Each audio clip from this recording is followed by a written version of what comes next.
কেষ্টদা, আমি যদি এই মুহূর্তে আপনার শরীরের মধ্যে ওই ভগবৎ সত্তা জাগিয়ে দিই, তাহলে আপনার শরীরটা জ্বলে পুড়ে ছাই হয়ে যাবে। সেই জন্য বলি কেষ্টদা, নিজেকে টেম্পার্ড করুন। ওই টেম্পার্ড করতে গেলে যজন যাজন ইষ্টভীতির নাম এইগুলো করতে করতে যখন আপনি টেম্পার্ড হবেন, তখন দেখবেন আপনার মধ্যে ভগবত্ব জেগে উঠবে।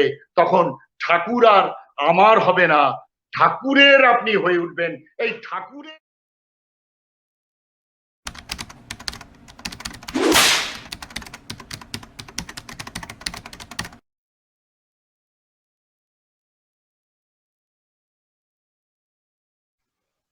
জয়গুরু। এই পৃথিবীর বা গভীরভাবে বলা যেতে পারে বিশ্ব ব্রহ্মাণ্ডের যিনি যুগপুরুষ, যিনি দয়াল দেশ থেকে শুরু করে ব্রহ্মাণ্ড হয়ে এই পিণ্ড এবং পদার্থে সর্বত্র বিরাজমান, সেই পরম ক্ষেমপুরুষ শ্রী শ্রী ঠাকুরকে, বা বলা যেতে পারে শ্রী শ্রী ঠাকুর অনুকূল চন্দ্রের চরণে আমার শতকোটি প্রণাম। আজকে এই অনলাইন সৎসঙ্গে যারা এই অনুষ্ঠান দেখছেন, তাদের সকলের সার্বিক মঙ্গল, শান্তি, ইষ্টময় জীবন শ্রী শ্রী ঠাকুরের চরণে নিবেদন রাখি। সঙ্গে সঙ্গে এই আমার ঠাকুর এই অনুষ্ঠান সূচি বা এই বিষয়ের উপর যারা আজকে এই অনলাইন সৎসঙ্গের অ্যাডমিনিস্ট্রেটর বা পরিচালক বৃন্দ, বিশেষ করে ঝুলনদা, বিজয়দা, মনতোষদা, যারা এই অনলাইন সৎসঙ্গে শ্রী শ্রী ঠাকুরকে বিশ্বের মাঝে প্রচার করবার প্রচেষ্টায় নিত্য চেষ্টা চালিয়ে যাচ্ছেন, তাদের সার্বিক মঙ্গল, শান্তি, স্বস্তি, আনন্দ শ্রী শ্রী ঠাকুরের চরণে নিবেদন রাখি। বিশেষ করে আজকের অনুষ্ঠানে যারা উপস্থিত আছেন, আমার পিতামা, বিশ্বজিৎ দা ইত্যাদি আরো যারা আছেন, তাদেরও সার্বিক মঙ্গল, শান্তি, স্বস্তি, আনন্দ শ্রী শ্রী ঠাকুরের চরণে নিবেদন রাখি। আজকে আপনারা আমাকে এই অনুষ্ঠানে কথা বলার সুযোগ করে দিয়েছেন। যদিও ঠাকুরকে আমি কতখানি আমার এই অপটু মগজে, অপটু জ্ঞানে, অপটু ভক্তিতে, অপটু বিশ্বাসে কতটুকু প্রকাশ করতে পারবো জানি না, তবে ভয় হয় তাকে প্রকাশ করতে গিয়ে যেন ছোটর করে না ফেলি।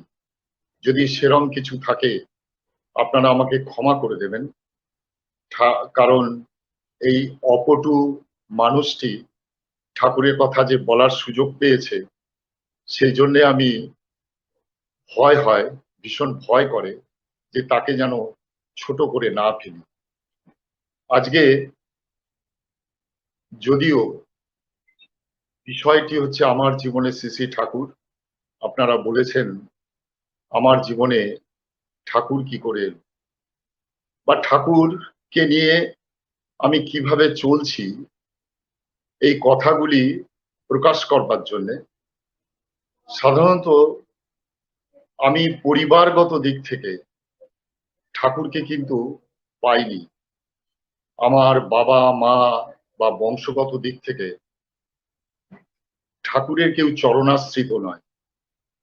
আমি ঠাকুরের মহিমা কোনোদিনই প্রথম দিকে বুঝিনি, নাম শুনিনি।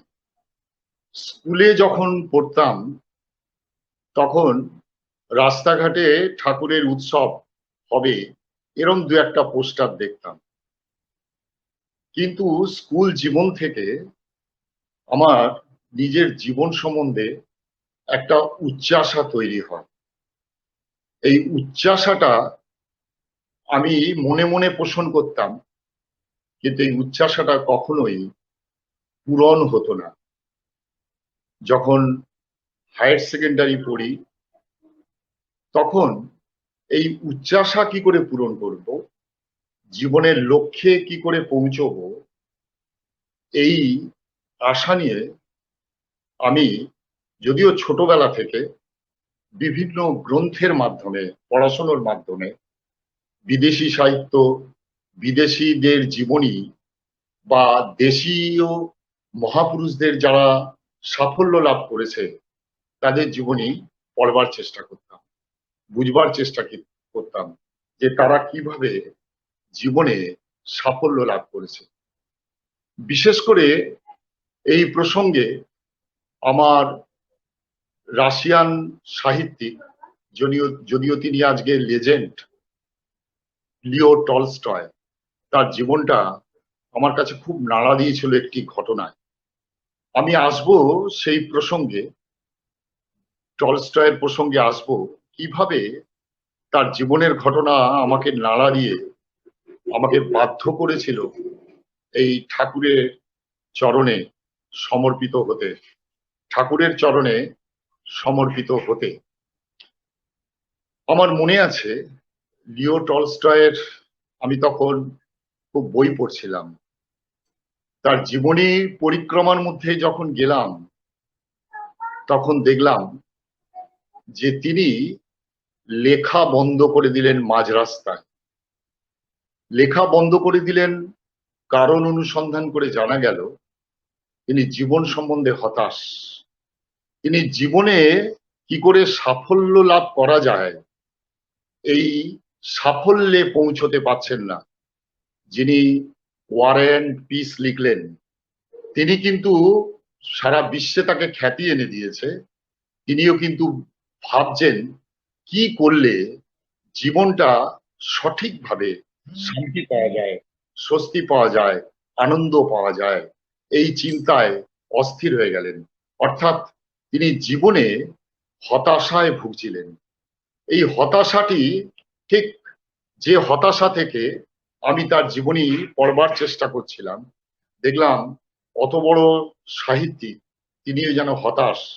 কি করলে জীবনে শান্তি পাওয়া যায়, এই লেখা তার জীবনে কিন্তু সাফল্য এনে দিল না, শান্তি এনে দিল না। তাহলে এত বড় একজন নামী মানুষ, তিনি এত নামী হয়েও তিনি শান্তি পাচ্ছেন না। এই শান্তিটা কোথায় গেলে পাবেন, এতে মনে হয়েছে তার কি হবে লিখে, এসব লিখে তো আমার জীবনকে শান্তি দিল না। তাহলে এই লেখাগুলোর মানে কি হল, লেখা ছেড়ে দিলেন। পৃথিবীর মানুষ যারা তার পাঠক, যারা তার ভক্ত, যারা তার শুভাকাঙ্ক্ষী, তারা অস্থির হয়ে গেলেন, মানুষটা লেখা কেন ছেড়ে দিলেন। বিশেষ করে পুশকিন মৃত্যুশয্যায় একটি শেষ চিঠি লিখেছেন টলস্টয়কে, লিখেছেন, লিখুন, আপনি কিছু লিখুন, আমাদের জন্য লিখুন, আপনার লেখা পড়ে আমরা বেঁচে থাকার স্বাদ পাই। কিন্তু টলস্টয়ের একটাই প্রশ্ন, আমি আমার বেঁচে থাকার সার্থকতা পাচ্ছি না, কি করে পাবো। পরবর্তীকালে তিনি এই অন্বেষণ করতে করতে শোনা যায় তিনি প্রভু যিশুর প্রতি তিনি আসক্ত হয়েছিলেন এবং খুব ভালো করে স্পিরিচুয়ালিটি অর্থাৎ আধ্যাত্মিকতা তিনি অনুশীলন করেছিলেন এবং তার গল্পগুলো কিন্তু আধ্যাত্মিকতায় ভর্তি। ঠিক এই ঘটনাটি আমার খুব মনে নাড়া দিল। তাহলে জীবনের সঠিক লক্ষ্যে পৌঁছতে গেলে আমাদের স্পিরিচুয়ালিটি দরকার, আধ্যাত্মিকতা দরকার।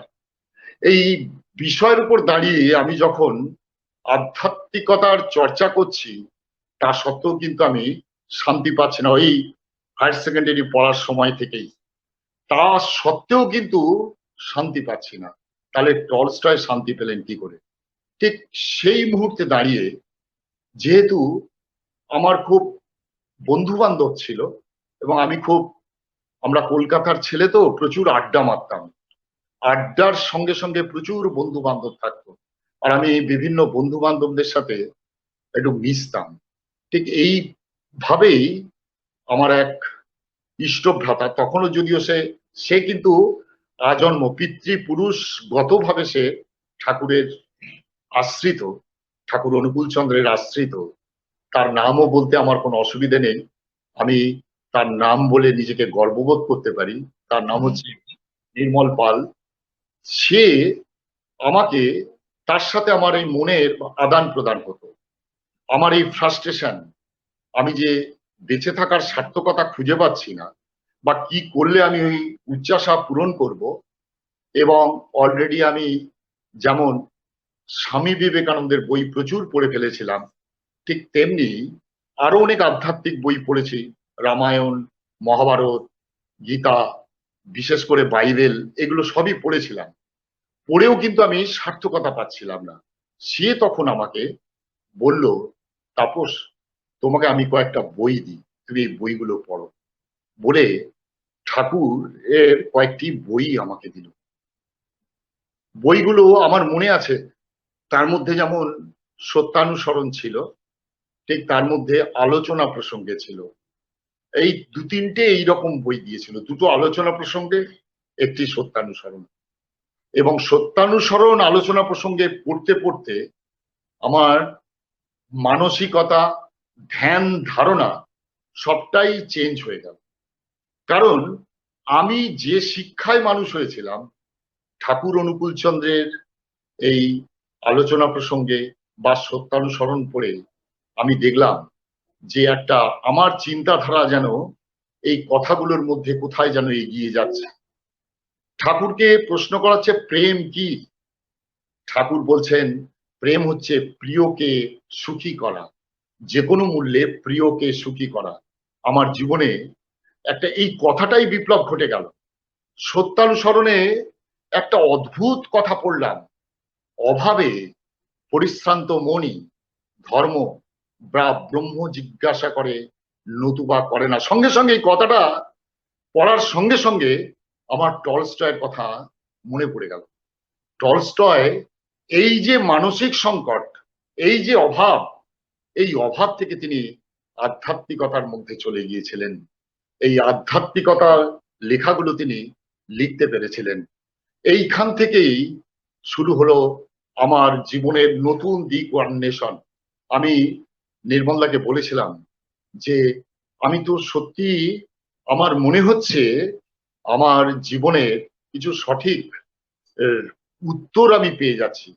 উনি তখন বললেন, তোমাকে কালকে এক ভদ্রলোকের কাছে নিয়ে যাব, তুমি তার সাথে কথা বলো, দেখবে শান্তি পাবে, স্বস্তি পাবে বলে। তিনি একজন খুব সুন্দর দেখতে, ফর্সা, তিনি ঋত্বিক বলে পরিচিত, যিনি আমার ঋত্বিক দেবতা, তিনি আর ইহ জগতে নেই, তার নাম শ্রী গণেশচন্দ্র সরকার। তার কাছে নিয়ে গেলেন। তিনি 1969 সালে শ্রদ্ধেয় বিবেক রঞ্জন চক্রবর্তী দা, অর্থাৎ ছোটদা বলে যাকে আমরা যা ডাকি, সেই ছোটদার কাছ থেকে তিনি পাঞ্জা পেয়েছিলেন। তো তিনি তার কাছে যখন নিয়ে গেলেন, আমার মনে আছে সেই দিনটা ছিল সরস্বতী পুজোর পরের দিন। ঠিক আমি তখনও স্টুডেন্ট, আমি ওনার বাড়িতে নিয়ে গিয়ে বসিয়ে দিলেন। ওনার বাড়িতে সকাল 9টায় গেছিলাম, দুপুর 1টা 30 মিনিট যখন হয়েছে তখনও আমি তর্ক করে যাচ্ছি এবং বিভিন্ন বিষয় নিয়ে তার সাথে তর্ক করে যাচ্ছি। ঠিক যখন 1টা 30 মিনিট হয়েছে, তিনি একটু, তিনি আমাকে তিনি যেন থেমে গেলেন, থেমে গিয়ে আমার কথাগুলো শুনলেন। শুনে তিনি আমাকে একটি প্রশ্ন করলেন, বলছে, আচ্ছা, তুমি যে এত কথা বললে, তুমি জীবনে কাকে তোমার জীবনে শ্রেষ্ঠ বলে মনে করো, বা কে তোমার জীবনে আদর্শ বলে মনে করো, বা কার জীবন তোমাকে অনুপ্রাণিত করে? সঙ্গে সঙ্গে ভেবে ভেবে বলেছি কিনা জানি না, হয়তো ঈশ্বরের এটাই ইচ্ছে ছিল, আমি সঙ্গে সঙ্গে বিবেকানন্দের নামটা বলেছিলাম, যে আমার জীবনের আদর্শ পুরুষ হচ্ছে স্বামী বিবেকানন্দ। সঙ্গে সঙ্গে ঋত্বিক দেবতা বললেন, তুমি কি জানো স্বামী বিবেকানন্দের আগে কি নাম ছিল, যখন সে সন্ন্যাস নেননি, যখন সে ঠাকুর রামকৃষ্ণের কাছে যাননি, তার আগের নাম কি ছিল? আমি বললাম হ্যাঁ জানি, তার আগের নাম ছিল নরেন দত্ত, নরেন্দ্র দত্ত তার নাম, নরেন দত্ত। বলে তুমি জানো ও কত অব্দি পড়াশোনা করেছে? আমি বললাম হ্যাঁ বিএ পাস। তখনকার দিনে কলকাতা বিশ্ববিদ্যালয়ে একটা দুটো গ্র্যাজুয়েট হতো, একটা দুটো, এবং গ্র্যাজুয়েট হলে তখনকার লোকেরা সেই গ্র্যাজুয়েটকে দেখতে আসতো, যে এই লোকটা কলকাতা বিশ্ববিদ্যালয় থেকে গ্র্যাজুয়েট হয়েছে, কে দেখে আসি। ঠিক এই মতো অবস্থায়, এই এই এই মতো অবস্থায় তখন বিবেকানন্দ কিন্তু তার বাবা মারা যাওয়াতে অভাবের মধ্যে পড়ে গেল, এটা আমি জানতাম। তখন আমার ঋত্বিক দেবতা, তখনও তিনি ঋত্বিক হননি আমার, তিনি সঙ্গে সঙ্গে আমাকে বললেন, জানো তখনকার দিনে কলকাতা বিশ্ববিদ্যালয়ের গ্র্যাজুয়েটকে একটা দুটো পাওয়া যেত, কিন্তু সে অভাব, চাকরি পায়নি, এবং চাকরির জন্যেই কিন্তু সে ঠাকুর রামকৃষ্ণের কাছে এসেছিল, এবং ঠাকুর রামকৃষ্ণের কাছে আসার পর সে কিন্তু নরেন দত্ত থেকে বিবেকানন্দ হয়ে গেছিল। এই কথাটি কোথায় যেন আমাকে দারুণভাবে হন্ট করলো, অর্থাৎ আমার জীবন নাড়া দিয়ে দিল। সত্যি তো, আমি খুব গভীরভাবে ওই এক মুহূর্তের জন্য ভেবে দেখলাম যে নরেন দত্তের যত পরিবর্তন, যত উত্থান, সব তো ঠাকুর রামকৃষ্ণকে ধরে। তাহলে সঙ্গে সঙ্গে তিনি বললেন, জীবনে যদি বড় হতে চাও, জীবনে যদি শান্তি পেতে চাও, সুখ পেতে চাও, জীবনে তোমার লক্ষ্যে পৌঁছতে যাও, ওই মৌখিক স্পিরিচুয়ালিটির কোনো দাম নেই। তুমি যদি বই পড়ে মনে করো আধ্যাত্মিকতা চর্চা করবে, তার কোনো ভ্যালু নেই। বই বলে সুন্দর বলতেন শ্রদ্ধেয় দীনবন্ধু ঘোষদা, যিনি ঠাকুরের বক্তা ছিলেন তখনকার দিনে, আপনারা জানেন নিশ্চয়ই, আমি আর আপনাদের কাছে কি বলবো। যা জনার্দন মুখোপাধ্যায় এবং দীনবন্ধু ঘোষ, ওই দীনবন্ধু ঘোষ দা সুন্দর বলতেন, পাঁজিতে লেখা থাকে কখন গঙ্গায় জোয়ার আসবে, গঙ্গায় ভাটা আসবে, কিন্তু পাঁজি নিংড়লে এতটুকু গঙ্গার জল পড়বে না। ঠিক তেমনি গুরু বাদ দিয়ে, পরম পুরুষকে বাদ দিয়ে, যিনি স্রষ্টা পুরুষ, যিনি যুগে যুগে ভগবান শ্রীকৃষ্ণ যেটা অর্জুনকে বলেছিলেন, মানুষের জন্যেই আমি পৃথিবীতে আসি, তাকে বাদ দিয়ে কোনো আধ্যাত্মিকতার চর্চায় সাফল্য লাভ করা যায় না। ঠিক তেমনি তাকে বাদ দিয়ে জীবনের লক্ষ্যেও পৌঁছানো যায় না। সঙ্গে সঙ্গে আমি তাকে বলেছিলাম হ্যাঁ আমি তাকে গ্রহণ করব। তখন তিনি বললেন, ঠিক আছে তোমার কালকে সময় আছে? আমি বললাম হ্যাঁ। বলে তুমি কালকে চলে এসো, কালকে তুমি ঠাকুরের দীক্ষাটি নিয়ে নাও। তখন আমি বললাম, দীক্ষা নেবো? মা বাবাকে বলবো না? কিন্তু আমার মা বাবা যে মানুষ, সে তো দীক্ষা নিতে দেবে না, বারণ করবে। বলে, উনি বললেন যে মা বাবাকে না জানিয়ে দীক্ষা নেওয়াটা অসুবিধা হবে, তবে তুমি যদি মনে করো দীক্ষা নেবে, তোমার মা বাবা আজকে না জানলেও যেহেতু তুমি একটা মঙ্গলের পথে যাচ্ছ, তাহলে মনে হয় না ভবিষ্যতে তোমার মা বাবা তোমার বাধা হবে, বরং তোমার জন্য তারা গর্ববোধ করবে, প্রশংসা করবে। বললাম ঠিক আছে, আমি কাল এসে দীক্ষা নেবো। বলে গেলাম, সঙ্গে সঙ্গে উনি ডেকে বললেন, শোনো আসার সময় মাকে একটা প্রণাম করে আসবে, বলবে মা আমি একটা শুভ কাজে যাচ্ছি, তুমি আমায় আশীর্বাদ করো, এইটা প্রণাম করে আসবে।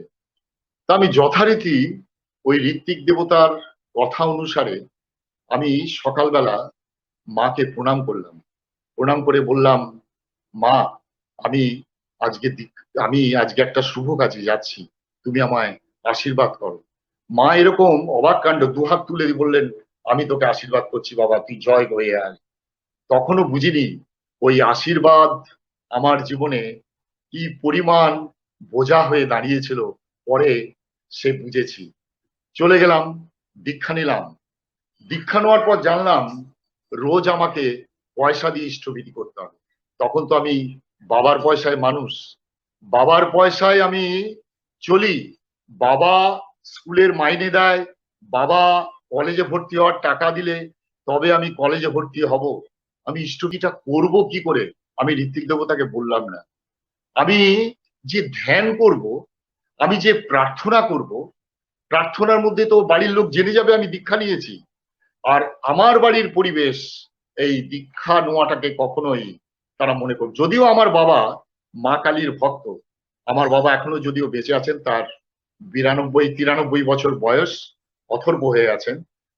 অথর্ব ঠিক নয়, মানে খুব বয়সের ভারে লুব্ধ হয়ে গেছেন, কিন্তু তিনি কালী ভক্ত ঠিকই, কিন্তু তিনি ওই দীক্ষার কোনো ধার ধারেন না।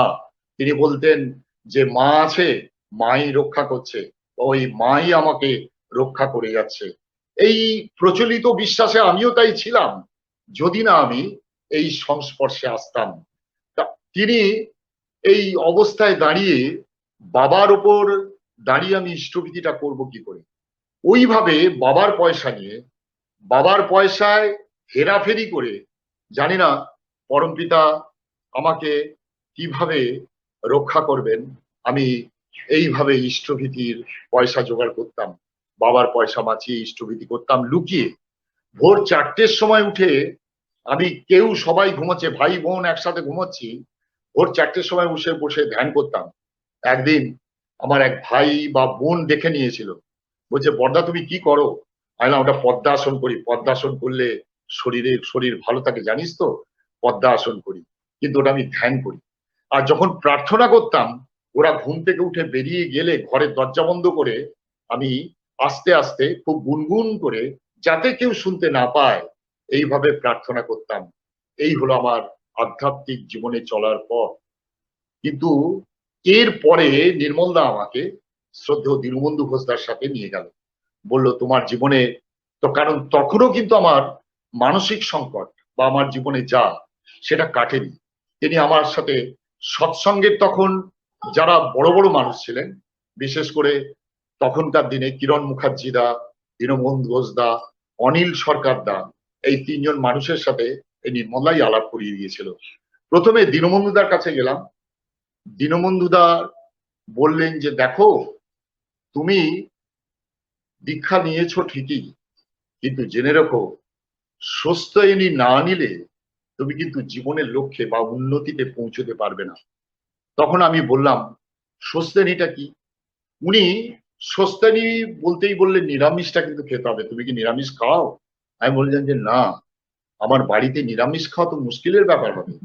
বলছে যে না, নিরামিষ তোমায় খেতে হবে, স্বস্তায়নী দিতে হবে, না হলে কিন্তু তুমি ঠাকুরের কোনো কাজে কিন্তু লাগবে না। বিশেষ করে এই ধরনের সৎসঙ্গী হাজার হাজার লাখো লাখো পাওয়া যাবে। এখন তো আবার শুধু প্রচলন হয়েছে শুক্রবার নিরামিষ খেলেই হয়, যদিও ঋত্বিকতা করতে গিয়ে আমি দেখেছি কোথাও কিন্তু ঠাকুর বলেননি যে শুক্রবার নিরামিষ খাওয়ার কথা। ঠাকুর কিন্তু বারবার বলতেন নিরামিষ খাওয়ার কথা। সেখানে শুক্রবার, শনিবার, রবিবার এটার কোনো ব্যাপারই নেই। তাহলে উনি যখন আমায় নিরামিষ খাওয়ার কথা বললেন, স্বস্তায়নী নেওয়ার কথা বললেন, তখন আমি বললাম ঠিক আছে, আমি তাই করব। প্রথমে আমি নিরামিষ খাওয়াটা ধরলাম। এই আমার জীবনের ছন্দপতন শুরু হয়ে গেল। যেই নিরামিষ খাওয়াটা ধরলাম, আমার মা, আমার বাবা এইটা একদম মেনে নিতে পারলো না। এবং এর থেকে আমি যে পরিবেশে বড় হচ্ছিলাম, বন্ধু বান্ধব, বান্ধবী, পাড়ার লোক, প্রতিবেশী, গুরুজন, আত্মীয় স্বজন, সবার কাছে আমি একটা বকে যাওয়া ছেলে হয়ে গেলাম, যে দীক্ষা নিয়েছে মা বাবাকে না বলে নিরামিষ খাচ্ছে। মা বাবার চেয়ে বড় গুরু কে? আর নিরামিষ খাওয়া কিছুতেই মেনে নিল না মা বাবা। সে অকথ্য অশান্তি, অকথ্য, আমি যেন হাঁপিয়ে উঠছি। আমি তখন মনে মনে ঠাকুরকে নিবেদন করছি, উচ্চাশা ছিল ঠাকুর, উচ্চাশা পূরণের জন্য তোমার দীক্ষা নিলাম, মনের এই ফ্রাস্ট্রেশন কাটাবার জন্য তোমার দীক্ষা নিলাম, নিরামিষ খেলাম, কিন্তু এখন দেখছি এই অশান্তি তো আমার বেড়ে গেল, অশান্তি বেড়ে যাচ্ছে। কিন্তু তখন সবাই বড় বড়, যাদের সামনে দাঁড়িয়ে কথা বলতে ভয় পেতাম, আমার দাদু ছিলেন, মানে সব সম্পর্কে দাদু, আমার জ্যাঠা ছিলেন।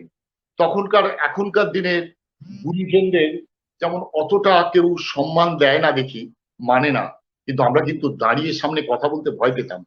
সে বললো তুমি নিরামিষ খাবে, তার সামনে কোনোদিন মুখ ফুটে, এই আমিষ খাবে, তার সামনে কোনোদিন মুখ ফুটে কথা বলতে পারিনি।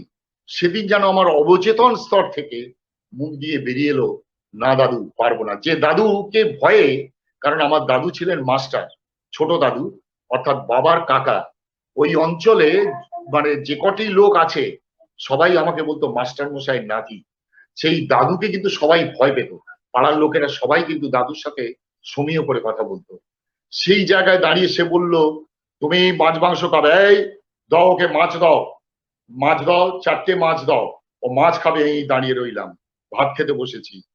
তখন আমি বললাম যে, মুখ দিয়ে যেন বেরিয়ে এলো অবচেতন স্তর থেকে, না দাদু সেটা তো আর হয় না, আমি মাছ খেতে পারবো না বলে আমি ভাতের থালা ছেড়ে দিয়ে উঠে গেলাম। যখনই মাছটা দিল, মাছ ধোয়াতে দাদু দেখলাম চুপ হয়ে গেল।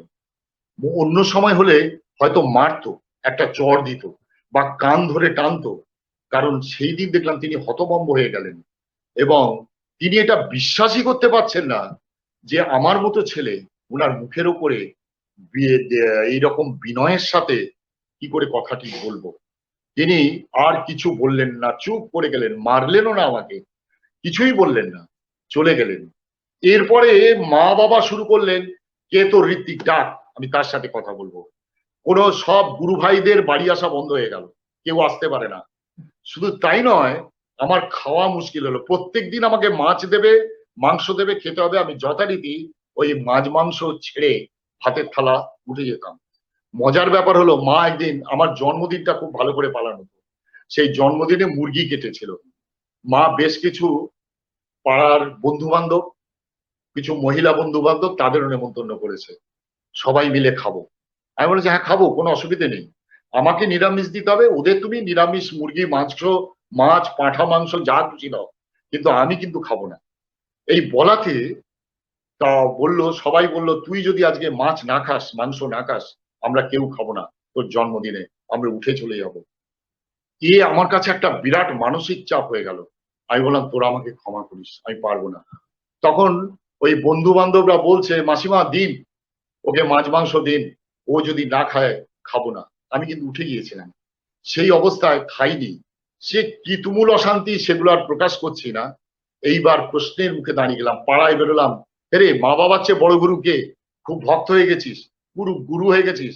সে বন্ধু বান্ধব থেকে শুরু করে, চিন্তা করতে, দরজা বন্ধ করে প্রার্থনা করছি, মা বাবা লাগিয়ে দিল দরজার মধ্যে ওই প্রার্থনা সুরে কেউ তাল বাজাচ্ছে, মিউজিক বাজাচ্ছে, দাঁতে দাঁত চিপে হজম করেছি।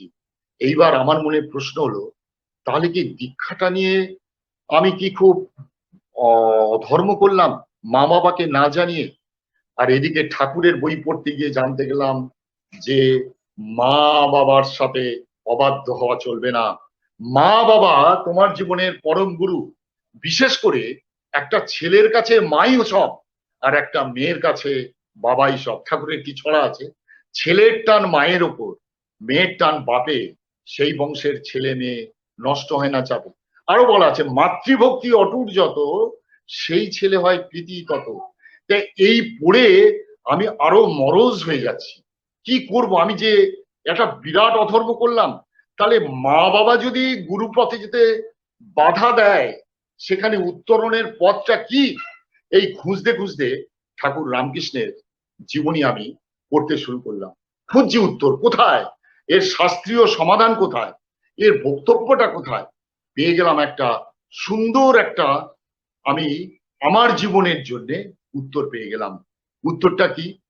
উত্তরটা হচ্ছে, ও এর মাঝখানে একদিন দীনবন্ধু ঘোষদার কাছে কুষ্টি নিয়ে গেলাম। দীনবন্ধু দার জ্যোতিষী করতেন। কুষ্টি নিয়ে তিনি প্রথমেই বলছেন, শোনো, তোমার যা ছক, মা বাবার সাথে জীবনে অ্যাডজাস্ট করবে হবে না, কিন্তু ঠাকুরের হিসেব কিন্তু অন্য। যেভাবেই হোক তোমাকে মা বাবার সাথে অ্যাডজাস্ট করতেই হবে, কোন রকম মা বাবার বিরুদ্ধে বিরুদ্ধতাতে চলবে না। এটা কিন্তু ঠাকুরের ইচ্ছে। ঠাকুর সারা জীবন দিয়ে তার মায়ের স্বার্থ রক্ষা করেছেন। মা যদি তার বিরুদ্ধে কিছু বলেছেন, ঠাকুর কিন্তু প্রতিবাদ করেননি। মাকে কিভাবে নিয়ন্ত্রণ করতে হয়, আমার মনে হয় তুমি ঠাকুরের জীবনী পড়ে পড়ে নিও, এটার থেকে তুমি পথ পাবে। ঠিক এই অবস্থায় দাঁড়িয়ে আমি যখন পথ খুঁজবার চেষ্টা করছি, কিভাবে মা বাবার এই অন্যায়, আমার এই অন্যায়টা মা বাবার প্রতি যেটা হয়, সেই পথ বার করবার চেষ্টা করছি। সেখানে খুঁজতে খুঁজতে ঠাকুর রামকৃষ্ণের জীবনী পেলাম। রামকৃষ্ণের জীবনীতে দেখলাম ঠাকুর রামকৃষ্ণদেব দক্ষিণেশ্বরে একদিন তিনি মায়ের পুজো করছেন, ঠিক বেলঘরিয়া থেকে। আপনারা কলকাতার যদি ভৌগোলিক ব্যাপারটা জানেন, এখন যদিও বেলঘরিয়া টেলঘরিয়া সবই কলকাতার মধ্যে, তখন কিন্তু কলকাতা বেলঘরিয়া কিন্তু দক্ষিণেশ্বর কোনোটাই কলকাতার মধ্যে ছিল না। কলকাতা অনলি বাগবাজার, নর্থ ক্যালকাটা যেটা এখন বলি, সেটা হচ্ছে বাগবাজার। এই আমাদের অঞ্চল বেলঘরিয়া কামারহাটি এগুলো কিন্তু কলকাতার মধ্যে ছিল না, এখন এটা বৃহত্তর কলকাতা হয়ে গেছে। এই বেলঘরিয়া থেকে তারক মুখোপাধ্যায় বলে একটি ছেলে দক্ষিণেশ্বরে গেছেন তার বন্ধুকে সঙ্গে নিয়ে। তারক মুখার্জি সেও কিন্তু শিক্ষিত ছেলে, বিএ পাস। সে গিয়ে ওই দক্ষিণেশ্বরে ঠাকুর রামকৃষ্ণদেব মায়ের মূর্তির সামনে মায়েরকে সেবা করছেন, গান গাইছেন। আর তারক মুখার্জি ঠিক দক্ষিণেশ্বরে, যদি আপনারা কেউ গেছেন কিনা জানি না, একটা সময় স্কুল জীবন থেকে আমার বাবা শিখিয়েছিল, হাফ ইয়ারলি পরীক্ষায় পাশ করলে দক্ষিণেশ্বরে গিয়ে পুজো দিবি, অ্যানুয়াল পরীক্ষায় পাশ করলে দক্ষিণেশ্বরে গিয়ে পুজো দিবি। বছরে দুবার সাইকেল চালিয়ে দক্ষিণেশ্বরে এসে পাশ করলে পুজো দিয়ে যেতাম। ঠিক ওই জন্য দক্ষিণেশ্বরের পিকচারটা আমার কাছে খুবই পরিষ্কার। গেটের কাছে ছেলে দুটি ওই ঠাকুর রামকৃষ্ণের ওই মায়ের পুজো, মায়ের সেবা, মায়ের সাথে কথা বলা, এটা দেখছেন। বেলঘরিয়া তারক মুখার্জি তার বন্ধুকে নিয়ে গেছেন। বন্ধুকে নিয়ে গিয়ে যখন তিনি বসছেন, হঠাৎ ঠাকুর রামকৃষ্ণ তো আপন মনে মায়ের সেবা করছেন, মায়ের গান গাইছেন। হঠাৎ করে ঠাকুর রামকৃষ্ণের মুখটা পড়লো, পেছন দিকে ঘুরতেই দেখলেন দুটি তরুণ ছেলে বসে আছে। ঠাকুর রামকৃষ্ণদেব গানটি থামিয়ে দিলেন, বললেন, তোমরা কে গা? তখন বলছেন, ঠাকুর আমার নাম তারক মুখার্জি, আমি বেলঘরে থাকি। বলছে, বাহ, তোমাকে দেখে খুব ভালো লাগলো গো। বলে, ঠাকুর আমরা অনেকক্ষণ এসেছি, এখন যাব ঠাকুর, মা চিন্তা করবে, মা বকবে। বলে, কেন গো? বলে, ঠাকুর মা বলেছেন যে যেখানেই যাবি যাবি, দক্ষিণেশ্বরে কখনো যাবি না, ওই পাগল ঠাকুরের কাছে যাবি না। ও কিন্তু তোদের মতো ছেলেকে তোর 12টা বাজিয়ে দেবে। দেখবি নরেনকে নাকি ওখানে বশ করে রেখেছে, সংসার ছাড়িয়ে রেখেছে। সেই জন্যে ঠাকুর আপনার কাছে আসাটি বারণ। বলে, তাই? বলছে, হ্যাঁ, শোনো, এখন যাচ্ছে যাও, মাঝে মাঝে আসবে, তুমি আমার সাথে দেখা করে যাবে। সঙ্গে সঙ্গে তারক মুখার্জি বলছে, ঠাকুর বললাম তো, মা ভীষণ বারণ করে আপনার কাছে আসতে। তখন ঠাকুর রামকৃষ্ণদেব বলছেন, মা যদি বারণ করে, মায়ের বারণ উপেক্ষা করে তুমি আমার কাছে এসো গো, তুমি আমার কাছে এসো। সঙ্গে সঙ্গে তারক মুখার্জির পাশে যে বন্ধু ছিল, সেও কিন্তু বিএ পাস। সে সঙ্গে সঙ্গে ঠাকুর রামকৃষ্ণকে বলছেন, ওই জন্যই আপনাকে সবাই পাগল বলে। ঠাকুর রামকৃষ্ণদেব কত বড় আস্পর্ধা, স্বয়ং ভগবানকে বলছে ওই জন্যই আপনাকে সবাই পাগল বলে। রামকৃষ্ণ ঠাকুর মুখটা ছোট হয়ে গেল, কেন গো, আমি কি করলুম? বলছে, আপনি জানেন না মা বাবার চেয়ে বড় গুরু কেউ নেই পৃথিবীতে? মা বাবার কথার অবাধ্য হতে বলছেন আপনি একটা সন্তানকে? সঙ্গে সঙ্গে ঠাকুর রামকৃষ্ণ দেব মুচকি হেসে বলছেন, কেন গো, এই আছে তো, এটা মা বাবার কথা বলে কোথাও শাস্ত্রীয় সমর্থন আছে? ঠাকুর রামকৃষ্ণ দেব আবার মুচকি হেসে বলছেন, আছে গো, আছে। বলছে, কোথায় আছে দেখান। বলে, কেন, ভরত শ্রী রামচন্দ্রের জন্যে তার মায়ের কথা শোনেনি? বিভীষণ, আমরা জানি ঘরশত্রু বিভীষণ, বিভীষণ নাকি ঘরের সাথে শত্রুতা করছেন। ঠাকুর রামকৃষ্ণদেব বলছেন, বিভীষণ রামের জন্যে তার মা স্বয়ং রাবণের কথা শোনেনি। বলি রাজা বামন অবতারের জন্যে তার যে শুক্রাচার্য গুরু, তার কথাও শোনেননি। ঈশ্বরের জন্যে মায়ের ডাককে উপেক্ষা করা যায়। কিন্তু এই ঘটনাটি আমি আমার মা বাবাকে বলতে যাইনি, কারণ তাদের বললে তাদের অহংকারে লাগতো। আমি এই ঘটনাটি পড়ে আমি মনে মনে খুব আশ্বস্ত হলাম, খুব নিজেকে ধন্যবাদ দিলাম যে যাক, আমি মা বাবার কথা অবাধ্য হয়নি, এর জন্য আমি তো খারাপ পথে যাইনি, আমি ঠাকুরের পথে গেছি। আমি প্রেরণা পেলাম ঠাকুরের পথে চলবার। ওই ঘটনাটি আমাকে দারুণভাবে প্রেরণা দিল। আমি সঙ্গে সঙ্গে ঠিক করে নিলাম, না ঠাকুর, তোমাকে আর ছাড়া নেই, যে তোমায় ছাড়ুক ঠাকুর, আমি তোমায় ছাড়বো না ঠাকুর, এইটাই আমি জীবনে ওই সময়ে শুরু করে নিলাম। এবং এর যে মূল্য আমাকে কি দিতে হয়েছে তারপর থেকেই দেখছি ঠাকুরের প্রত্যেকটি কাজে আমার বাধা, মা বাবার অসহযোগিতা, পাড়ার লোকের অসহযোগিতা, আত্মীয় স্বজনের অসহযোগিতা। একদিন কলকাতা মন্দিরে ঠাকুরের উৎসব হচ্ছে, লুকিয়ে যাচ্ছি, লুকিয়ে আশ্রমে যাচ্ছি, মা বাবা জানে না, লুকিয়ে আশ্রমে যাচ্ছি, লুকিয়ে উৎসবে যাচ্ছি। উৎসবে ঋত্বিক দেবতার সাথে দেখা। ঋত্বিক দেবতা বললো, তাপস আমি সব জানি, তবে শোনো, ঠাকুরের পথে চলায় যত তুমি বাধার সম্মুখীন হবে তত তুমি তোমার প্রতিরোধ শক্তি বেড়ে যাবে। ঠাকুর কিন্তু এটা চাইতেন। তাই দীক্ষার সময় তুমি কিন্তু প্রতিজ্ঞা করেছিলে, প্রতি বাধা বিঘ্ন আমার জীবনকে রুদ্ধ অবসন্ন না করে জীবন ও বৃদ্ধিতে জ্বলন্ত করিয়া তুলুক, মনে আছে? আমি বললাম যে না। বলে ওই মনে করিয়া দেওয়ার জন্য আমি তোমাকে বললাম, 4টে তুমি সংকল্প পাঠ করেছিলে, তার মধ্যে এইটা। ঠাকুর তোমাকে পরীক্ষা নিচ্ছেন। কোনো সময়ে মা বাবার বিরোধিতা করবে না, আর কোনো সময়ে মাছ মাংস যখন ছেড়েছো, নিরামিষ খাওয়া যখন ধরেছো, তুমি কিন্তু তা মাছ মাংস ধরবে না, এই কথাটি তিনি বলে দিলেন। তারপরে আমি স্বস্তি নিলাম। স্বস্তি নেওয়ার পর এইবার জীবনের গতি পাল্টে গেল।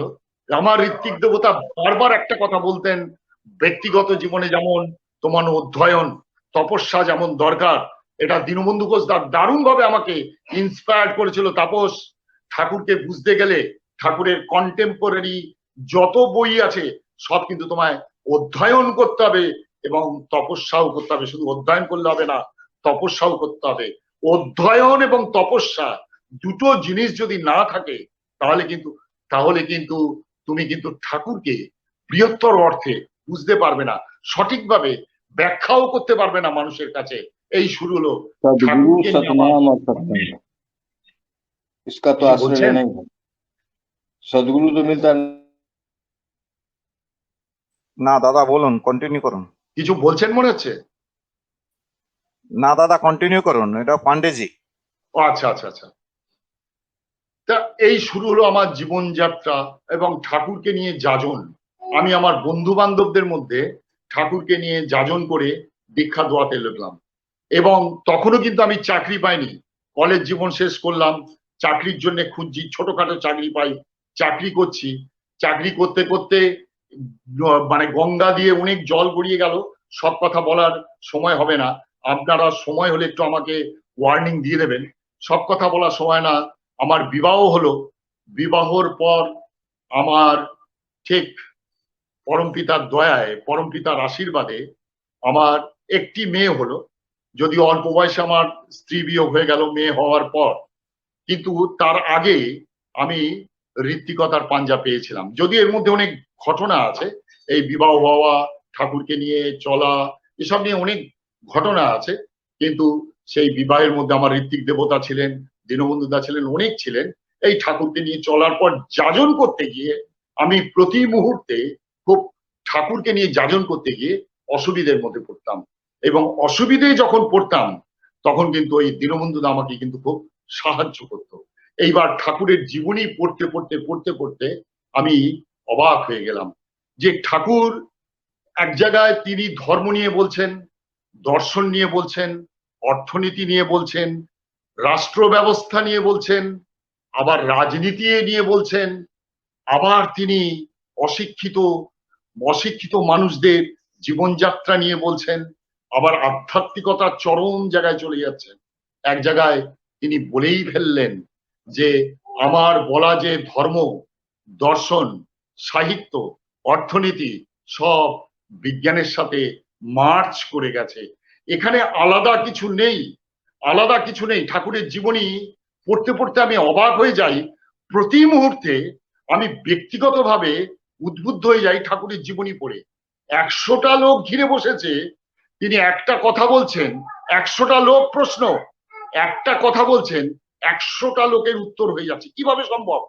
ঠাকুরের কাছে এই জিনিসগুলো শেখার মতো, যে কিভাবে সম্ভব ঠাকুর 100টা লোকের প্রশ্ন, একটা মানুষের সাথে কথা বললে একটাই উত্তর হতে পারে, কিন্তু তাকে উত্তরটি এমন ভাবে দিচ্ছেন যে 100টা লোকের প্রশ্নের উত্তর হয়ে যাচ্ছে।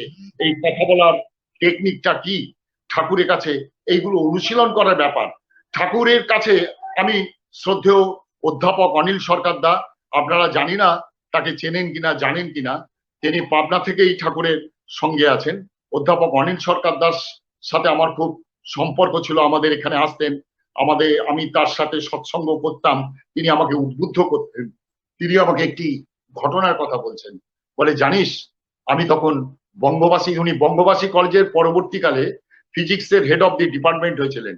বলে আমি প্রথম কলেজে গেছি, কলেজে গিয়ে ফিজিক্স পড়াতে গেছি। অনিলদা বলছেন যে একটা কলেজে 40 মিনিট 45 মিনিট ক্লাস, প্রফেসররা যায় 15 মিনিট লেটে যায়। বিশেষ করে ফিজিক্সের মতো একটা ইম্পর্টেন্ট সাবজেক্ট 15 মিনিট লেটে যাওয়া খুবই অন্যায়। তিনি নিজেই বলছেন, নিজে 15 মিনিট লেটে গিয়ে নিজেই বলছেন অন্যায়। তা আমি এইটা করতে গিয়ে দেখছি একদিন প্রিন্সিপাল সাহেব আমাকে ডেকে পাঠালেন, বলছেন প্রফেসর সরকার আপনি এরকম ফিজিক্সের 15 মিনিট লেটে যান, ছাত্ররা এসে কমপ্লেন করছেন, আপনি এটা দেখুন, এগুলো ঠিক হচ্ছে না। বলে এই প্রিন্সিপাল সাহেবের এই কথাটি আমার কাছে থ্রেটনিং বলে মনে হয়েছিল। আমি ঠিক করলাম এই বঙ্গবাসী কলেজের চাকরিটি ছেড়ে দেবো। আমি তখন অন্য কলেজে অ্যাপ্লাই করতে লাগলাম। বিভিন্ন কলেজে অ্যাপ্লাই করতে করতে গৌহাটি কলেজ থেকে একটা অ্যাপয়েন্টমেন্ট এসে গেল আমার। গৌহাটি কলেজে আমি অ্যাপয়েন্টমেন্ট পেয়ে গেলাম। ঠিক জয়েন করব তার আগে ভাবলাম যাই, ঠাকুরের পারমিশনটা নিতে যাই। তিনি আমাকে গল্পটি বলেছিলেন আমাকে, আমি ওনার জীবনের ঘটনা, বলে ঠাকুর কিভাবে কথা বলতেন এই বলতে গিয়ে ঘটনাটি বলেছিলেন। তো উনি বলার পর উনি আসলেন, তা উনি ঠাকুরের কাছে গেছেন, বলছে গিয়ে জানো, গিয়ে দেখছি ঠাকুরকে কেন্দ্র করে এত লোকের ভিড়, এত লোক কথা বলতে চাইছে, সব মুখিয়ে আছে ঠাকুরকে তার ব্যক্তিগত জীবনের সমস্যার কথা নিবেদন করার জন্য। ঠিক যেই মুহূর্তে তিনি যাচ্ছেন, কিছুতেই ঠাকুরের কাছে আর যেতে পারছেন না। ঠিক এমন সময় দেখা গেল ঠাকুর কার সাথে এরকম কানে হাত দিয়ে কথাগুলো শুনছেন। শুনতে শুনতে ওই ঠাকুরের একটা উত্তর আমার কানে চলে এলো। ঠাকুর তাকে ওই শুনতে শুনতে তাকে উত্তর দিচ্ছেন। সে কি প্রশ্ন করছে আমি জানি না, কিন্তু ঠাকুর শুনছেন। শুনতে শুনতে ঠাকুরের কথাটার মধ্যে এত দূরে বসেও আমি শুনতে পেলাম ঠাকুর তাকে বলছে, দেখ গো বিটুইন যদি থাকে তাহলে কিন্তু ওই গৌহাটি টু বঙ্গবাসী, বঙ্গবাসী টু গৌহাটি হবে, কাজের কাজ কিছু হবে না। অদ্ভুত ব্যাপার, ঠাকুর বলছেন একটা লোককে, উত্তরটা দিলেন আমার সমস্যাকে কেন্দ্র করে। আমি পেয়ে গেলাম আমার উত্তর, সঙ্গে সঙ্গে অ্যাপয়েন্টমেন্ট লেটারটি ছিঁড়ে ফেলে দিলাম। ছিঁড়ে ফেলে দিয়ে কলকাতায় ফিরে এলাম। আর আমি ঠাকুরকে প্রশ্ন করিনি, কারণ ঠাকুরকে প্রশ্ন করার আমি সুযোগও পাবো না। কিন্তু সেই জন্যই ঠাকুর ওর উত্তরের মাধ্যমে আমার উত্তরটি দিয়ে দিলেন। অ্যাপয়েন্টমেন্টটা ছেড়ে তারপর থেকে কলেজে একদম ঘন্টা পড়ার সঙ্গে সঙ্গেই আমি ক্লাসে হাজির হয়ে গেলাম। অনিলদা বলছে আমাদের এই ডায়ালেকটিক জীবনে, অর্থাৎ যে জীবনটা প্রতি মুহূর্তে সংঘাতময়, ঠিক সেই সংঘাতের মধ্যে এরম একজন জীবনীয় পুরুষ যদি না থাকে তাহলে কিন্তু জীবনটা বেমিসাল হয়ে যায়, জীবনটা ছন্ন ছাড়া হয়ে যায়। ভাগ্যিস ঠাকুর আমাকে সেই দিন রক্ষা করেছিলেন, আমি নিজেকে শুধরে নিতে পেরেছিলাম। ঠিক এইভাবে ঠাকুর আমাদের এই প্রত্যেকটি মানুষকে প্রত্যেক ভাবে কিন্তু তিনি আমাদের শুদ্ধ করে দিয়েছেন। তিনি শুধু জীবনের তত্ত্ব কথা নয়, ধর্মের তত্ত্ব কথা নয়, আধ্যাত্মিকতার গভীরতার কথা নয়, অনেক সাধারণ কথা, যে কোনো মানুষের যে কোনো কথা আধ্যাত্মিক ভাবে তিনি অদ্ভুত একটা দিক নির্দেশ করে দিয়েছিলেন। একটি এমএসসি পাস ছেলে, আমি এগুলো যখন ঠাকুরের জীবনী থেকে সংগ্রহ করে নিজের জীবনে আমি এগুলো প্রয়োগ করবার চেষ্টা করি। একটি এমএসসি পাস ছেলে ঠাকুরের কাছে হতাশ হয়ে হাত জোড় করে বসে আছে, তাকে ঠাকুরকে প্রশ্ন করছে, ঠাকুর কালকে আমি একটা চাকরির ইন্টারভিউ দিতে গেছিলাম, ইন্টারভিউতে একটা প্রশ্নের উত্তর দিতে পারিনি। তখন ঠাকুর বললেন কি উত্তর, কি প্রশ্ন করেছিল? তখন সঙ্গে সঙ্গে এমএসসি পাস ছেলেটি ঠাকুরকে বলছেন, ঠাকুর আমাকে প্রশ্ন করছে বিজ্ঞানের দুটি মৌলিক শর্ত আছে, তুমি শর্ত দুটো কি বলতে পারো?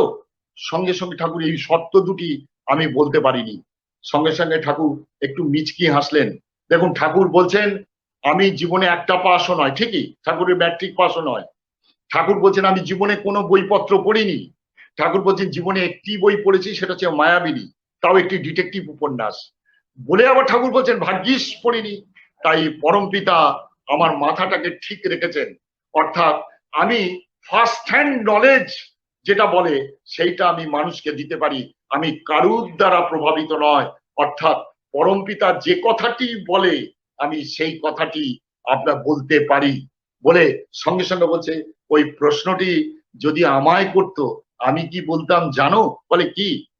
বলে বলতাম প্রথম শর্ত হচ্ছে বিজ্ঞানের যে শাখা প্রশাখা তার প্রত্যেকের সাথে প্রত্যেকের পারস্পরিক সম্পর্কটা কি, সম্পর্ক আছে, এই সম্পর্কটি কি, এটা হচ্ছে প্রথম শর্ত। আর দ্বিতীয় শর্ত হচ্ছে এর সাথে জীবনের সম্পর্ক কি। ঠাকুর যে কোনো বিষয়ের সাথে এই জীবনের সম্পর্কটি তিনি অন্বেষণ করবার চেষ্টা করেছেন, ধরিয়ে দিয়েছেন। এমনকি বিশ্ব ব্রহ্মাণ্ডে কোথায় কি হচ্ছে তারও সুলুক সন্ধান দিয়ে তিনি জীবনে কি করে ব্যবহার করা যায়, তিনি বহু ঘটনা তার জীবনে, বহু কথা তার জীবনে, এইগুলো নিদর্শন হয়ে আছে কি করে জীবনের সাথে সম্পৃক্ত করা যায়। ঠাকুর বলছেন আমি যদি আমার এরকম একটা লিখতে পারেন যে বাইবেলের সাথে গীতা, গীতার সাথে কোরআন, কোরআনের সাথে বাইবেল, বাইবেলের সাথে কোরআন, বা কোরআনের সাথে ত্রিপিটক, ঠিক এরকম নিদর্শন কিছু বই লিখতে পারেন, এরকম কিছু বই লিখতে পারেন। ঠাকুর অশ্বিনী বিশ্বাসকে বলছেন তার অমিয় বাণীতে ভাগবতের একটা বর্তমান রূপরেখা দিতে পারেন। ঠাকুরের শিক্ষা ব্যবস্থার মধ্যে সেই একই জিনিস, অঙ্কের সাথে সাহিত্য, সাহিত্যর সাথে ভূগোলের, ভূগোলের সাথে বিজ্ঞানে, কেমিস্ট্রির সাথে ফিজিক্স, অঙ্কের সাথে সাহিত্যের কি মিল আছে এই খুঁজে বার করা। ঠাকুর বলছে এর সাথে জীবনের কি সম্পর্ক আছে খুঁজে বার করা। তাই ঠাকুরের শিক্ষা পদ্ধতিটিও আলাদা, তিনি শিক্ষা পদ্ধতির নিদর্শনও দিয়ে গেছেন। তিনি যা নিদর্শন আমাদের কাছে দিয়ে গেছেন, আপনার যে কোনো মানুষ যে কোনো জায়গা থেকে সে বর্ধনমুখী চলবে তাকে অনুসরণ করে, এ বিষয়ে আমার আর কোনো কিন্তু সন্দেহ নেই। এটা আমি প্রত্যয়, আমি প্রমাণও দিয়ে দিতে পারি। তাই ঠাকুর দেখিয়েছেন আমাদের জীবনের সাথে কিভাবে এই পৃথিবী, বিশ্ব, ব্রহ্মাণ্ড, ধর্ম, দর্শন কিভাবে লিঙ্ক আপ করা যায়। একটি তার সাথে তিনি ভাগবতের বর্তমান ব্যাখ্যা বলতে গিয়ে সব তো বলা সম্ভব নয় সংক্ষিপ্তের মধ্যে, একটি ঘটনা না বললে আমার খারাপ লাগছে। 1950 সাল, 1950 সাল ঠাকুর তখন দেহদারি আছেন।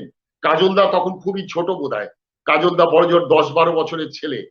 ঠাকুরের কাছে বসে আছেন কৃষ্ণপ্রসন্ন ভট্টাচার্য, যে বিশাল ব্যক্তিত্ব, বসে আছেন শরৎ হালদার দা, প্রফুল্ল দাস দা ইত্যাদি আরো অনেক ব্যক্তি, বিশিষ্ট বিশিষ্ট মানুষ বসে আছেন। শ্রদ্ধেয় শীর্ষেন্দু দা খুব সুন্দর করে বলতেন, এত বিশিষ্ট মানুষ বসে থাকতেন যে যেতে তার কাছে যেতে ভয় লাগতো, যেতে বুক দুরু দুরু করতো। কি বিশাল বিশাল মানুষ তার কাছে বসে থাকতেন, অথচ মানুষটা যখন ওই ওই রমন শর্মা, তিত্তিরিদি বা এই কালীষষ্ঠী মা এদের সাথে কথা বলতো তখন আকাশ পাতাল পার্থক্য হয়ে যেত। একটা মানুষ কোথায় উঠতো কোথায় নামতো, এই যে ওঠানামা এ ভাবা যায় না। তাই ঠাকুরের সামনে সেদিন বসে কাজলদা গুটি গুটি, ওই বাচ্চা ছেলে গুটি গুটি পায়ে ঠাকুরের কাছে এসে ঠাকুরকে বলছেন যে বাবা এই রামায়ণ পড়লে মনে হয় গাঁজাখুরি গল্প।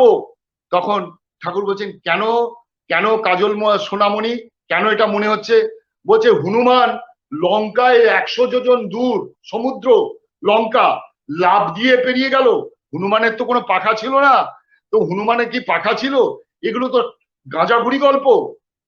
দেখুন কাজলদা তখন ছোট্ট ছেলে, আমরাও কিন্তু রামায়ণ মহাভারত পড়েছি, কিন্তু এই প্রশ্নটা কিন্তু আমার মাথায় কোনোদিন আসেনি। আপনাদের মাথায় এই প্রশ্ন এসেছে কিনা আমি জানি না। ভাগ্যিস সেদিনকে কাজলদা ঠাকুরকে এই প্রশ্নটি করেছিলেন।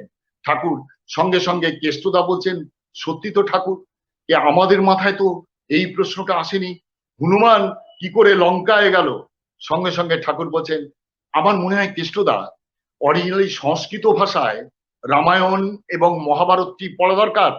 এই যে রামায়ণ মহাভারত, এই যে গল্প রূপক, এই গল্পের এই মানে আঁটি ভেঙে খাঁটি জিনিসটা বার করা দরকার। সংস্কৃতে রামায়ণ মহাভারতটা পড়া দরকার। ঠাকুর কিন্তু তার পার্শ্বদে তিনি বাংলায়, ইংরেজি, সংস্কৃত, বিজ্ঞান এবং আধুনিক বিজ্ঞানের যত বই সবই কিন্তু আনাতেন, পড়াতেন। কারণ মানুষকে বলতেন যত তুমি নিজেকে ধার করে রাখবে তত তুমি অন্যের কাছে গ্রহণীয় হবে, অন্যের কাছে তুমি তোমার কথাটি প্রকাশ করতে পারবে। বিবেকানন্দ খুব সুন্দর বলতেন, নিজেকে মারতে একটি নরুন লাগে, অন্যের বেলা নরুনে হবে না, ছোড়া অস্ত্র অ্যাটম বোমও দরকার হতে পারে, ঠিক অন্যের জন্য কিন্তু নিজেকে তৈরি করা লাগে। তাই কেষ্টদা সংস্কৃত অরিজিনাল রামায়ণ পড়লেন, পড়ে সঙ্গে সঙ্গে ঠাকুর বলেছিলেন যে আমার মনে হয় ঘটনাটা তা লেখা নেই, আমার মনে হয় তখন সমুদ্রের ওপরে মাঝে মাঝে দ্বীপ ছিল, হনুমান রামকে বিশ্বাস করে, ওই জীবন্ত ভগবান রামকে ভালোবেসে, রাম ছাড়া কিছু তার চাওয়ার ছিল না। প্রথম দিকে সুগ্রীব রাজা হবে, মন্ত্রিত্বের একটা লোভ ছিল বটে, কিন্তু রামের সংস্পর্শে এসে তার জীবনটা আমূল বদলে গেল। সে মনে করলো রামের সুখ, রামের শান্তি, রামকে কি করে সুখ করব, এইটাই কিন্তু তার জীবনের একমাত্র লক্ষ্য হলো। তাই রামের জন্য সে জীবন দিয়ে দিতে পারত। তাই রামের জন্য সেই সমুদ্রে সাঁতার কেটে এক একটা দ্বীপে সাঁতার কেটে কেটে গেল এবং সমুদ্রের মধ্যে হাঙর, কুমির এদের সাথে লড়াই করে এদের থেকে বেঁচে এক একটা দ্বীপে গিয়ে হনুমান কিন্তু সমুদ্র পার হয়েছিল, লঙ্কায় গিয়ে পৌঁছল। কেষ্টদা আমার মনে হয় অরিজিনাল বাল্মীকি রামায়ণটা পড়ুন, বাল্মীকি রামায়ণে বোধহয় এটা নেই। কেষ্টদা পড়লেন, বেশ কয়েকদিন পর কেষ্টদা বলছে, হ্যাঁ ঠাকুর, বাল্মীকি রামায়ণে কিন্তু ঠিক আপনি যা বললেন সেইভাবে লেখা আছে। ঠাকুর যখন আধ্যাত্মিক তত্ত্ব তিনি বলছেন, আমি মায়াবিনী ছাড়া কিছু পড়িনি, আমি কোনো শাস্ত্রগ্রন্থ পড়িনি, কিন্তু যখন ঠাকুর এই শাস্ত্র থেকে বলেন তখন অবাক হয়ে যেতে হয় যে ঠাকুর কি করে বলেন। দেখুন, এই একটা ঘটনা, আধ্যাত্মিক এরকম অনেক ঘটনা আছে, যেমন কালনিমি, যেমন মনে করুন সূর্য বগল দাবা করেছে, ঠাকুর এটারও ব্যাখ্যা দিয়েছেন, সূর্যকে কি বগল দাবা করা যায়? ননীগোপাল চক্রবর্তীর সাথে এরও কথোপকথন আছে। আমার মনে হয় সময় বেশি যাচ্ছে, আমি কথা সংক্ষেপ করে ফেলি। ঠিক এই জায়গায় দাঁড়িয়ে ঠাকুর বলছেন একটি অদ্ভুত একটা গণিতের ব্যাপার নিয়ে সমাধান দিলেন। বৈদ্যনাথ শীল ঠাকুর ঋত্বিক, তিনি সিউড়ি কলেজে দর্শনের অধ্যাপনা করতেন। তার কলেজে একজন ম্যাথামেটিক্সের প্রফেসর ছিল। এই যেহেতু তিনি ঋত্বিক, তিনি নর্মালি তার লোকেদের মধ্যে যাজন করতেন, যাজন করতে করতে তিনি ম্যাথামেটিক্সের প্রফেসরকে একদিন যাজন করছিলেন। যাজন করতে করতে ম্যাথামেটিক্সের প্রফেসর শুনলেন, শুনে বললেন যে দেখুন বৈদ্যনাথ বাবু, আপনি আপনার ধর্মের কথা, স্পিরিচুয়ালিটির কথা বলছেন ভালো, কিন্তু ম্যাথামেটিক্স এগুলো সাপোর্ট করে না, আর আপনার গুরু ম্যাথামেটিক্স কি জানে? তো বৈদ্যনাথ শীল এক মুহূর্তে চিন্তা করে নিলেন, চিন্তা করে বললেন, সত্যি তো, ঠাকুরের তো সেই ধরনের ম্যাথামেটিক্স এর জ্ঞান আছে কিনা জানি না, কিন্তু তিনি স্বমহিমায়, প্রজ্ঞায় তিনি স্বমহিমায় উজ্জ্বল, তার কাছে বিশ্বের কোনো সমস্যার কিন্তু সমাধান নেই, এ হতে পারে না। এই দৃঢ় বিশ্বাস নিয়ে বললেন, হ্যাঁ আপনি চলুন, ঠাকুরের কাছে চলুন, আপনি ম্যাথামেটিক্সের যে কোনো তত্ত্ব আপনি ঠাকুরের কাছে রাখবেন, ঠাকুর ঠিক উত্তর দিয়ে দেবে। সঙ্গে সঙ্গে তিনি ওই ম্যাথামেটিক্সের প্রফেসরকে ঠাকুরের কাছে নিয়ে এলেন, ওই সিউড়ি থেকে সোজা দেওঘরে নিয়ে গেলেন। দেওঘরে নিয়ে গিয়ে ঠাকুরের কাছে বললেন, ঠাকুর উনি একটা প্রশ্ন করলেন। সঙ্গে সঙ্গে ওই ম্যাথামেটিক্সের প্রফেসর ঠাকুরকে বলছেন যে what is the definition of mathematics, what is the definition of mathematics. Thakur সঙ্গে সঙ্গে ইংরেজিতে উত্তর দিচ্ছেন, methodical application of matter is called mathematics. অদ্ভুত ব্যাপার, আমার শরীরে রোমাঞ্চ জেগে যায়, কিভাবে ঠাকুর এই ম্যাথামেটিক্সের একটা ডেফিনেশন ঠিক ওই রকম ম্যাথামেটিক্সের প্রফেসরকে দিয়ে দিলেন। আজ প্রফেসর তিনি অবাক হয়ে চেয়ে রইলেন, তার প্রশ্ন হারিয়ে গেল, তিনি আস্তে আস্তে উঠে চলে গেলেন। বৈদ্যনাথ দা পেছন পেছন গেলেন, বলে এভাবে কোনোদিন ভাবিনি। বুঝলেন বৈদ্যনাথ বাবু, আপনার ঠাকুরের কাছে এসে অঙ্ক সম্বন্ধে, ম্যাথামেটিক্স সম্বন্ধে একটা নতুন দিশা পেয়ে গেলাম। এই বিশ্বস্রষ্টা, যুগস্রষ্টা, যুগপুরুষ ঠাকুর অনুকূল চন্দ্র তিনি আমাদের কাছে একটি তুক বলে দিলেন। তিনি একটি কথা বলে কথা শেষ করে আনি, সময় আমি অনেক বেশি, বিশেষ করে শ্রদ্ধেয় অশোক পান্ডেজি আছেন, উনি পণ্ডিত মানুষ, উনি বলবেন আমাদের কাছে। আমি সময় বেশি নিয়ে নিচ্ছি, আমি কথা সংক্ষিপ্ত করে দিই, খুব সংক্ষিপ্ত করে দিই। একদিন পাবনায় কেষ্টদা তিনি ঠাকুরের কাছে বসে আছেন মাচায়, পদ্মার পাড়ে মাচায়। সন্ধেবেলা আকাশে চাঁদ উঠেছে, পদ্মার গুঞ্জন, স্রোতের গুঞ্জন ধ্বনি শুনছেন। ঠাকুর ওখানে বসতেন, কেষ্টদার কোলে মাথায় দিয়ে ঠাকুর শুনছেন। কেষ্টদা বলছেন, এটা কেষ্টদার নিজের লেখা, আমি পড়েছি, পড়ে আপনাকে বলছি। আমি কেষ্টদার মতো আমি বলতে পারবো না, আমার শরীরের লোম খুব খারাপ হয়ে যায়। কেষ্টদা একদিন ঠাকুরকে বলছেন, সেই দিনকে প্রশ্ন করছেন, কেষ্টদা প্রশ্ন করছেন ঠাকুরকে।